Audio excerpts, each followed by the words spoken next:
આપણે વાત કરીએ છેલ્લે આપણે લગભગ સ્વાધ્યાયનો દાખલા નંબર 5 અને સ્વાધ્યાયનો દાખલા નંબર 6 કમ્પ્લીટ કર્યો હતો આમનોન ચેપ્ટરમાં. હવે આજે આપણે એના જ આગળ કન્ટિન્યુ દાખલાઓ કરવાના છીએ કે એના પછીના દાખલાઓ અને અલ્ટિમેટલી એના પછી આપણે જીએસટી ના પોઈન્ટે સમજશું. જો અહીંયા તમે નવી બુક લેશો ને, ઘણા બધા લોકોએ જૂની બુક લીધી હશે, તો નવી બુક તમે લેશો તો એમાં તમને જીએસટી આપેલું છે, પણ નવી બુકમાં તમને જીએસટી આપેલું હશે, જૂની બુકમાં આપેલું નહીં હોય. મારી પાસે પણ જૂની બુક જ છે હજી, બરાબર, પણ હું પણ હવે લેવા જઈશ હવે અત્યારે, કારણ કે બાકી તો હું સ્ટુડન્ટ લઈ લેતો હોય, પણ અહીંયા તો હું ક્યાંથી તમારી બુક લઈશ, બરાબર. તો નોર્મલી હું ક્યાંક વ્યવસ્થા કરી લઈશ, પણ ત્યારે આપણે જીએસટી ચલાવશું, એટલે કે આમનોનો વચ્ચે આપણે બ્રેક મારીને જીએસટી ચેપ્ટર ચલાવશું અને જીએસટી ના કન્સેપ્ટ બધા ક્લિયર કરી અને પછી પાછી જીએસટી ની આમનોન પણ તમને અહીંયા આપેલી છે, તો એના પછી આપણે જીએસટી ની આમનોન અહીંયા પછી આપણે કન્ટિન્યુ કરશું. તો આમનોનના બધા કન્સેપ્ટ જો ન સમજાય તો ખાસ વચ્ચે વચ્ચે પૂછતા પણ રહેજો, એટલા માટે જ આપણે લાઈવ કરીએ છીએ કે તમે ક્વેશ્ચન આન્સર સામસામે કરી શકો. તો જો સૌથી પહેલા આપણે હવે આજે શરૂ કરીએ સ્વાધ્યાયનો દાખલા નંબર 7. હવે એમાં પહેલા આપણે રકમ વાંચી લઈએ, પછી આપણે આગળ વધીએ. હવે જો 5 અને 6 માં અલ્ટિમેટલી મૂડીના અને ખરીદીના થોડા ઘણા વ્યવહારો હતા. હવે સ્વાધ્યાયના દાખલા નંબર 7 માં તમને ક્લિયરલી કીધું છે કે લોન અને વ્યાજના વ્યવહારો છે. કેના વ્યવહારો છે? તો કે લોન અને વ્યાજના વ્યવહારો છે. એટલે કે આપણે લોન લેતા હશું કાં દેતા હશું અને એની ઉપર વ્યાજ આપણે કાં તો વસૂલ કરતા હશું કાં ચૂકવતા હશું, એવા વ્યવહારો અહીંયા આપણને આપ્યા છે. એમાં આપણને કીધું છે સૌથી પહેલા નીચેના વ્યવહાર પરથી પુષ્કરની આમનોન લખો. 2014 ફેબ્રુઆરી તારીખ 1 ધંધામાં વધુ નાણાંની જરૂર હોવાથી રામ પાસેથી ₹20,000 ની 12% લોન લીધી. પછી આપણને કીધું છે ત્રીજું, લક્ષ્મણને 5,000 ઓછીના 8% વ્યાજે આપ્યા. એના પછી આપણને કીધું છે 8મું, ભરતને આપેલી લોનના ₹800 અને વ્યાજના ₹200 રોકડા મળ્યા. એના પછી તારીખ 10 સીતા પાસેથી લીધેલી લોન પૈકી 5,000 પરત કર્યા તથા 400 વ્યાજ ચૂકવ્યું. 12મું છે, કૌશલને ધીરેલી લોન પર 200 વ્યાજ પ્રીમિયમ 200 વ્યાજ મળ્યું. એના પછી છે 15મું, રામ પાસેથી લીધેલી લોન પર 1 માસનું વ્યાજ ચૂકવ્યું. હવે જો રામ પાસે ક્યાંક આપણે લોન લીધી હતી, ઉપર પહેલા જ વ્યવહારમાં લોન લીધી હતી, એનું આપણે વ્યાજ 1 મહિનાનું ચૂકવ્યું. આગળ વધીએ તો 18મી તારીખ લક્ષ્મણની લોન પર વ્યાજના 75 લેણા થયા. હવે જો પેલા તો આપણે દાખલા નંબર કેટલામાં છે? તો કે દાખલા નંબર છે 7. હવે એમાં આપણને જો યાદ હોય તો સૌથી પહેલા આપણે શું કરતા હોઈએ છીએ? તો કે ભાઈ વ્યક્તિનું નામ લખી અને એની આમનોન એવું આપણે લખતા હોઈએ છીએ. તો અહીંયા નામ શું છે વ્યક્તિનું? તો કે પુષ્કર. આપણે પુષ્કરના ચોપડે આમનોન લખીએ છીએ. તો અહીંયા આપણે શું લખશું? તો કે પુષ્કરની આમનોંધ, અથવા તમે એમ લખી શકો પુષ્કરના ચોપડે આમનોંધ. આવી રીતના તમે બંને વસ્તુ લખી શકો છો. પછીનું ફોર્મેટ ઓલરેડી મેં દોરીને રાખ્યું છે, પણ અહીંયા વિગત લખવાની બાકી છે. અહીંયા આપણે લખશું તારીખ, પછી વિગત, અહીંયા ખાપા, જેમાં આપણે કંઈ લખશું નહીં પણ ફોર્મેટમાં છે એટલે બનાવવું પડે, પછી ઉધાર રૂપિયા અને એના પછી જમા રૂપિયા. બરાબર, આવું આનું ફોર્મેટ છે. હવે એના પછી આપણે સૌથી પહેલા વ્યવહારથી શરૂ કરીએ તો 2014 ફેબ્રુઆરી તારીખ 1. તો અહીંયા આપણે લખી નાખીએ 2014 ફેબ્રુઆરી અને તારીખ છે 1. હવે એમાં આપણને પહેલો વ્યવહાર કીધું છે, ધંધામાં વધુ નાણાંની જરૂર હોવાથી રામ પાસેથી 20,000 ની લોન 12% ની લોન લીધી. હવે આપણને વધુ નાણાંની જરૂર હતી તો આપણે રામ પાસેથી લોન લીધી. હવે અહીંયા જોવા જાવ તો તમારા ધંધામાં રોકડા રૂપિયા આવ્યા? તો કે હા. ધંધામાં શું આવે છે? તો કે રોકડ આવે છે. અને રોકડ શું છે? તો કે મિલકત છે. ભલે ચાલુ મિલકત તો ચાલુ મિલકત, પણ મિલકત તો મિલકત કહેવાય. તો ધંધામાં રોકડ આવે તો રોકડ ખાતું શું થાય? તો કે ઉધાર. તો અહીંયા આપણે લખશું રોકડ ખાતે ઉધાર. કેટલા રૂપિયા? તો કે અહીંયા આપણે લોન કેટલાની લીધી? તો કે 20,000 ની. તો અહીંયા આપણે લખશું 20,000 રૂપિયા. અને તે હવે અલ્ટિમેટલી આ રામભાઈ છે એ કોણ છે? વ્યક્તિ છે કે નહીં? તો કે હા. તો રામભાઈ વ્યક્તિ છે તો આપણે શું કરશું? તો કે વ્યક્તિ ખાતું અહીંયા લાગુ પડે. તો કે હા. હવે રામ કોણ છે? તો કે આપનાર છે. શું છે? રામ કોણ છે? આપનાર છે. અને આપનાર ખાતું શું થાય? તો કે આપણા ચોપડે થાય જમા. તો અહીંયા આપણે લખશું 12% ની રામની લોન ખાતે. હવે જો જ્યારે તમે કોઈ વ્યક્તિ પાસેથી લોન લેતા હોય તો ત્યાં તમારે ચોખવટ પડે જરૂરી છે કે આ શું છે, તો કે રામની લોન છે. અને જો ટકાવારી લખો તો સારું, કારણ કે આપણે વ્યાજ જ્યારે ચૂકવતા હોય ત્યારે આપણે તરત ત્યાંથી ગણતરી કરી શકીએ એટલા માટે. તો અહીંયા મેં આખું લખ્યું 12% રામની લોન ખાતે કેટલા રૂપિયા, તો કે 20,000 રૂપિયા. હવે અહીંયા બાબત જે લખીએ તો બાબત જે શું થશે, તો કે રામ પાસેથી 20,000 રૂપિયાની લોન 12% વ્યાજે લીધી, અથવા આવું કઈ વ્યાજે લીધી એમ લખી નાખો તો પણ ચાલે. બરાબર. આ શું થયું, તો કે આની થઈ ગઈ બાબત છે. અહીંયા આપણો પહેલો વ્યવહાર થઈ ગયો પૂરો. હવે એના પછી આપણને શું વ્યવહાર આપ્યો છે, તો કે એના પછી આપણને આપ્યો છે તારીખ 3, લક્ષ્મણને 5,000 ઉછીના 8% વ્યાજે આપ્યા. હવે લક્ષ્મણને આપણે વ્યાજે આપીએ છીએ, તો પેલા તો આપણે લખીએ તારીખ. હવે લક્ષ્મણને આપણે શું કરીએ, તો કે આપીએ છીએ. તો ધંધામાંથી રોકડ આવે કે જાય, તો કે રોકડ ધંધામાંથી જાય. તો રોકડ ખાતું શું થશે, તો કે જમા. અને આપણે લોન લક્ષ્મણને આપીએ છીએ. તો અહીંયા છે ને તમને ખાલી એમ કીધું હોય ને, જો અહીંયા મેં લખ્યું રામની લોન, એટલે કે રામ પાસેથી લોન લીધી છે.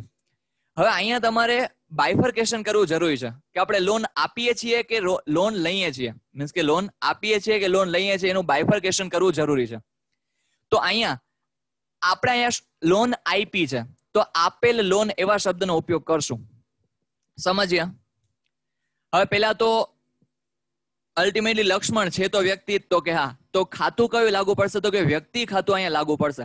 કયું ખાતું લાગુ પડશે, તો કે વ્યક્તિ ખાતું અહીંયા લાગુ પડશે. તો અહીંયા આપણે લોન આપીએ છીએ, લક્ષ્મણ કોણ છે, તો કે લેનાર. તો લેનાર ખાતે શું થાય, તો કે ઉધાર. તો અહીંયા નામ લક્ષ્મણ,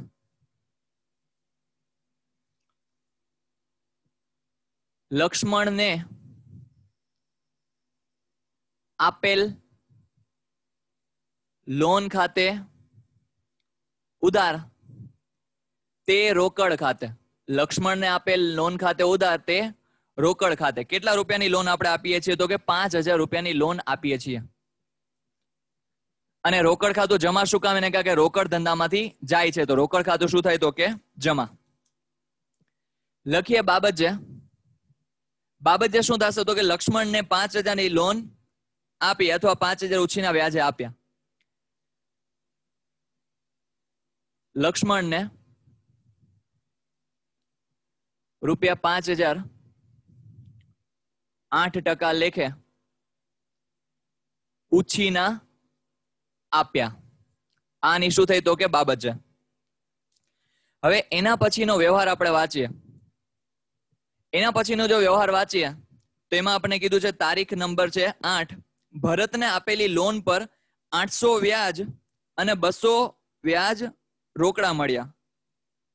લોનના 200. હવે જો જ્યારે પણ કોઈ વ્યક્તિને તમે લોન આપો તો હવે તમે છે ને એની પાસે બે વસ્તુ લેશો, એટલે બે વસ્તુની રકમ લેશો. એક તો તમે જે લોન આપી છે એનું તમને પરત કરતો હોય, અને બીજું શું, તો કે એ લોન પરનું વ્યાજ પણ તમને ચૂકવતો હોય. હવે અહીંયા આપણને એવું જ કીધું છે, ભરતને જે આપણે લોન આપેલી હશે આની પહેલાના મહિનાઓમાં, એમાંથી ભરતે 800 રૂપિયા લોન ના આપ્યા અને 200 રૂપિયા શું છે, તો કે વ્યાજ આપ્યું. એટલે અલ્ટિમેટલી આપણા ધંધામાં રોકડ કેટલી આવી, તો કે 1,000 રૂપિયા અલ્ટિમેટલી રોકડા આવ્યા. કેટલા રૂપિયા રોકડા આવ્યા, તો કે 1,000 રૂપિયા અલ્ટિમેટલી રોકડા આવ્યા. 800 એમાં છે લોનના અને 200 છે વ્યાજના. હવે અહીંયા આપણે આમ નોંધ કરીએ તો તારીખ નંબર 8. હવે અહીંયા જો રોકડ ખાતે શું થશે, તો કે ઉધાર. હવે રોકડ ખાતે ઉધાર શું કામ, એને કારણ કે રોકડ ધંધામાં આવે છે. તો રોકડ ખાતે ઉધાર કેટલા, તો કે 1,000 રૂપિયા.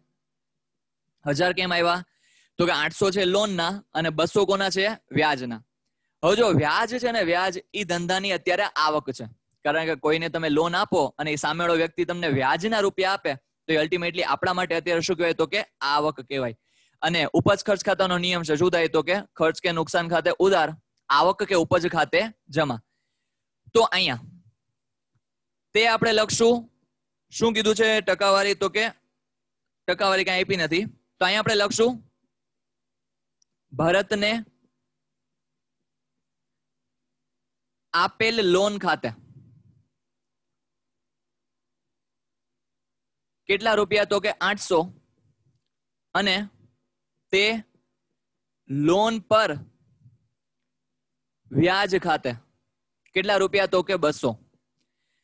હવે અહીંયા તમને થોડો ક્વેશ્ચન થશે, સર આ ભરતને આપેલ લોન કેમ ખબર પડી? તો કે જો તમને વ્યાજના રૂપિયા મળે છે. હવે તમને વ્યાજના રૂપિયા મળતા ક્યારે હોય? તો કે તમે કોકને લોન આપેલી હોય પછી જ આપણને વ્યાજના રૂપિયા મળે. અત્યાર સુધી મને કોઈ પણ વ્યક્તિ એમને વ્યાજના રૂપિયા આપી ગયો નથી. જો કે હું તો કદી વ્યાજ આપતો જ નથી, કારણ કે એના માટે પૈસા તો હોવા જોઈએ ને આપણી પાસે. તો હું તો કોઈને વ્યાજ રૂપિયા આપતો નથી, એટલે એમને મને કોઈ રૂપિયા આપી ગયું નથી વ્યાજના. એટલે એના માટે આપણે શું કરવું પડે? તો કે પહેલા તમારે લોન આપવી પડે. એટલા માટે આપણને ખબર પડી કે આ આપણે લોન આપેલ છે. બાબત જે લખી, અને હા, લોન પર વ્યાજ એ આપણી શું છે? તો કે આવક છે. એટલા માટે લોન પર વ્યાજ ખાતું આપણે શું કર્યું? તો કે જમા કર્યું. હવે બાબત જે લખી લે આની, બરાબર, લોનના રૂપિયા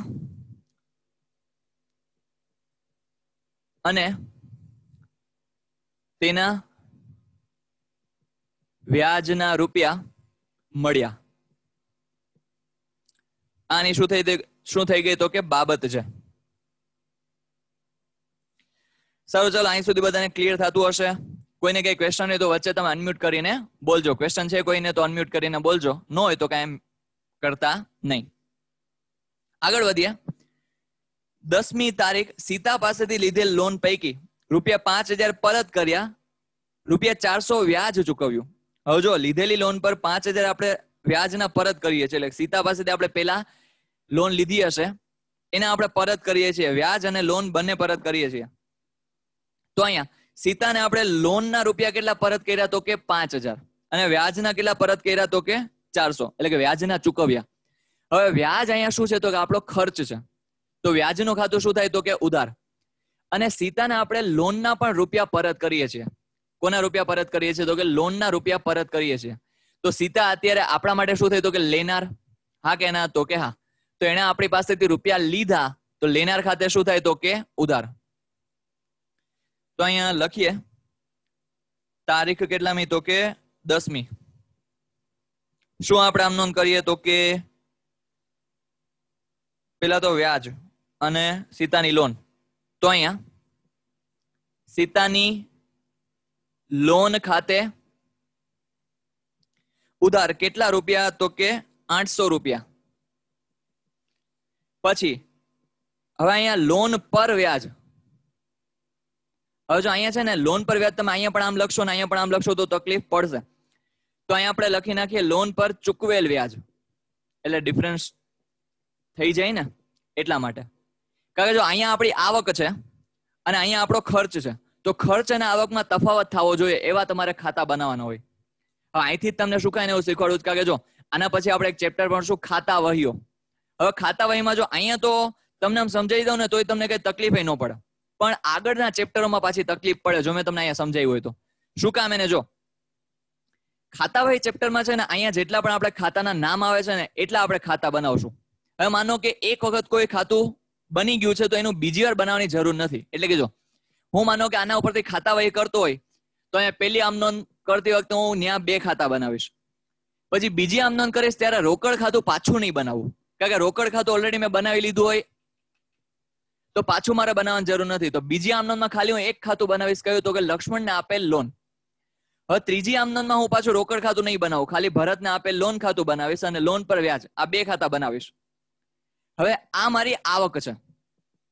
હવે હું ચોથી આમનોંધ ઉપર આવીશ ને ત્યારે હું આ બંને ખાતા બનાવીશ. પણ જો મેં અહીંયા લોન પર વ્યાજ લખી નાખ્યું હોય તો આપણને ઘણી બધી વાર મિસ્ટેક થવાના ચાન્સીસ છે.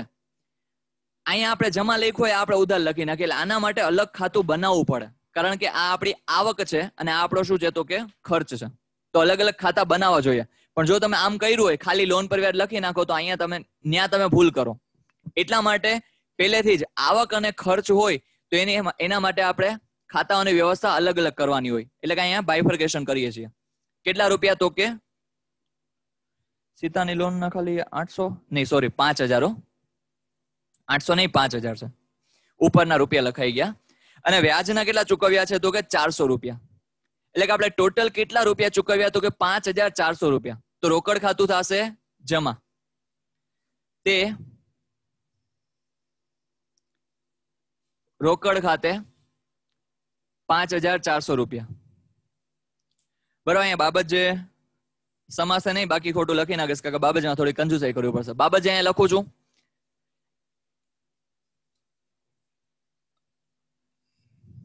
બાબત છે સીતાને લોનના અને વ્યાજના રૂપિયા ચૂકવ્યા. આ આપણે બાબત જે પણ અહીંયા લખી લીધી. આગળ વધીએ તો એના પછી આપણને કીધું શું તો કે વ્યવહારમાં તો કે તારીખ છે 12મી, કૌશલને ધીરેલી લોન પર ₹200 વ્યાજ મળ્યું. એટલે કે અહીંયા આપણે શું છે, ખાલી વ્યાજ મળ્યું છે, લોનના રૂપિયા કાંઈ પણ મળ્યા નથી.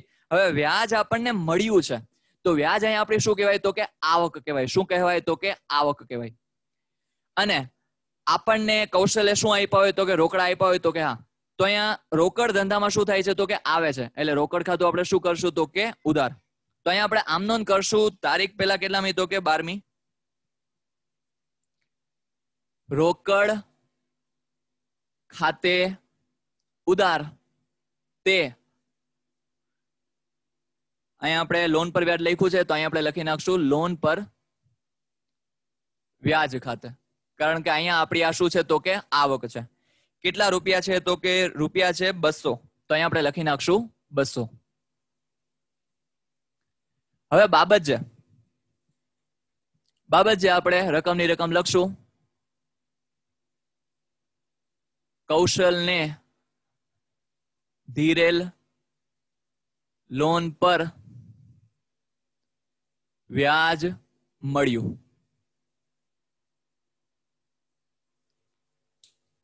અહીંયા આપણે આની બાબત જે લખી લીધી.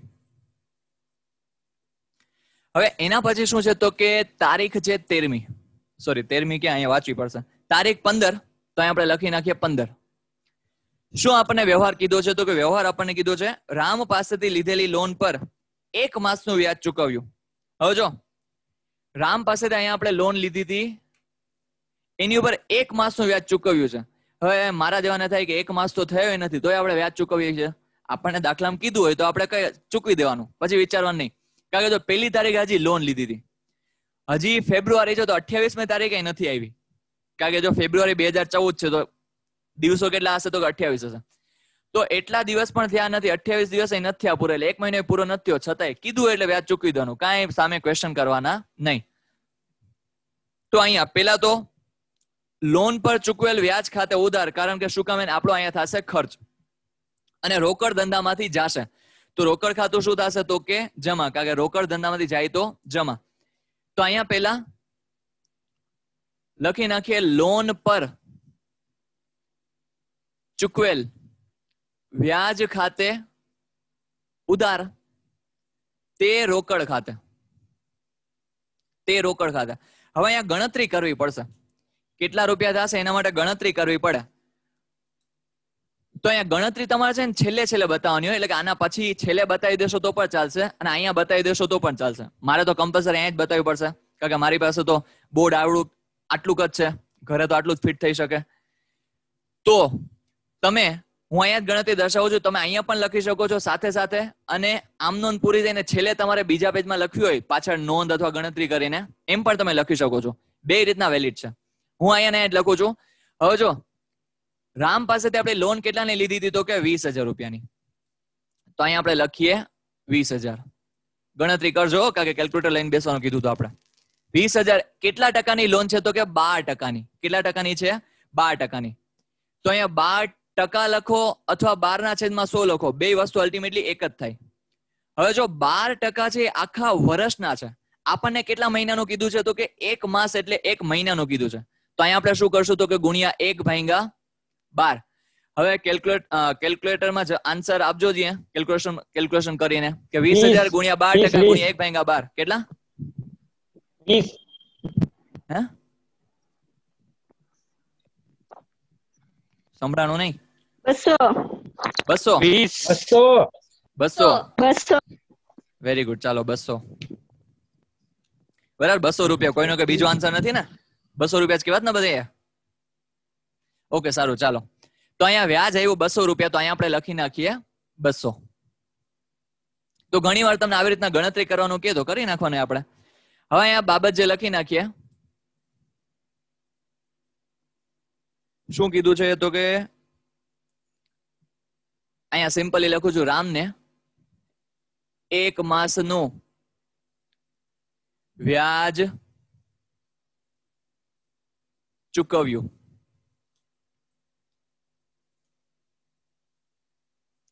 બરાબર, અહીંયા આમ નોંધ થઈ ગઈ પૂરી. હવે એના પછી છે તારીખ નંબર 18. લક્ષ્મણની લોન પર વ્યાજના 75 લેણા થયા. હવે અહીંયા ખાસ સમજો, ખાલી લેણા થયા છે, આપણને મળ્યા નથી. બરાબર, ખાલી શું થયા છે તો કે લેણા થયા છે, એટલે આપણને હજી મળ્યા નથી. તો હું એને મળવા બાકી વ્યાજ કહી શકું તો કે હા. તો મળવા બાકી વ્યાજ એટલે શું થાય તો કે મારા લેણા, એટલે કે સામેવાળાએ મને આપ્યા નથી. શું સામેવાળાએ મને આપ્યા નથી, તો એને મારો લાભ લીધો કે નહીં તો કે હા. કારણ કે જો એને રિયલમાં તમારે કોઈ પણ રૂપિયા ચૂકવવાના થતા હોય તો તમારે તરત ચૂકવી દેવા જોઈએ તો કે હા. પણ સામેવાળો જો તમને રૂપિયા ન ચૂકવે તો એને તમારો શું લીધો તો કે લાભ લીધો. તો લાભ લેનાર ખાતે શું થાય તો કે ઉધાર. અને વ્યાજ છે, વ્યાજ એ મારી શું કહેવાય તો કે આવક કહેવાય. કારણ કે જો આપણે હિસાબો લખીએ છીએ તો પુષ્કર પાસેથી લેણા થયા, એટલે આપણી શું છે તો કે આવક છે. તો અહીંયા તારીખ પહેલા લખશું 18. શું લખશું તો કે મળવા બાકી લોન પર વ્યાજ ખાતે ઉધાર, તે લોન પર વ્યાજ ખાતે. કારણ કે હજી આપણને મળ્યું નથી. હવે અહીંયા ઉધાર શું કામ એને, કારણ કે આપણા શું છે તો કે લેણા છે, અને અહીંયા જમા શું કામ એને, કારણ કે એ આપણી આવક પણ છે. તો લોન પર વ્યાજ ખાતે જમા કર્યું આપણે. કેટલા રૂપિયા તો કે ખાલી 75 રૂપિયા. તો અહીંયા બાબત જે લખી નાખીએ, બાબત જે શું થશે તો કે લક્ષ્મણ ની લોન પર વ્યાજના લેણા થયા. બરાબર, અહીંયા આપણી આમનોંધ દાખલા નંબર 7 ની બધી આમનોંધ થઈ ગઈ પૂરી. હવે છેલ્લે આપણે શું કરવાનું હોય તો કે ટોટલ મારવાનું હોય. બરાબર, તો અહીંયા આપણે લખશું શું તો કે કુલ સરવાળો. હવે કુલ સરવાળો મારજો, અહીંયા કેટલો થાય છે કુલ સરવાળો? 31,875. ઓકે, 31,875. જો તમે બોલશો એ સાચું હો, મને અહીંયા મારી પાસે ખાલી બુક જ છે, આન્સર નથી લખેલો. એટલે 31,875 બરાબર ને? ઓકે, સાચું જ છે. તો મેં ક્યાં તમને કીધું, હું તો ખાલી કન્ફર્મ કરું છું એમ. 31,875. બરાબર, તો અહીંયા આપણો દાખલો થઈ ગયો પૂરો. અલ્ટિમેટલી જો તમે જેટલા પેજમાં તમને દાખલો થાય, માનો કે અહીંયા મારે બ્રેક પડી, બરાબર, તમને તો લગભગ એક પેજમાં લગભગ 6-7 જેટલી આમનો લગભગ સમાઈ જતી હોય છે. અને મારી પાસે જગ્યા ઓછી છે તો હું બધું અહીંયા કરીશ, પણ તમે ધ્યાન રાખજો, તમે જયારે એક્ઝામમાં દાખલાઓ ગણો છો ત્યારે પેજ પૂરું થાય એટલે અહીંયા તમે શું લખશો તો કે સરવાળો આગળ લઈ ગયા, અને અહીંયા પછી લખશો ઉપર સરવાળો આગળ લાવ્યા. આ વસ્તુ પણ તમે લખશો. બરાબર, તો આ ક્વેશ્ચનમાં કઈ ડાઉટ છે? નો સર. ઓકે, ના સર. સારું, ચાલો, વેરી ગુડ. તો હું 2 મિનિટ સાઈડમાં હટી જાઉં છું. નોટ પેન લઈને બેઠા હોય તો તમે ડાયરેક્ટ લખી લેશો, પણ નોટ પેન ન લઈને બેઠા હોય તો સ્ક્રીનશોટ પાડી લ્યો. લખાઈ ગયો. Very good. લખાઈ ગયો. બાકી જેને નો લખ્યો હોય 1 મિનિટનો ટાઈમ આપો, સ્ક્રીનશોટ પાડી લ્યો.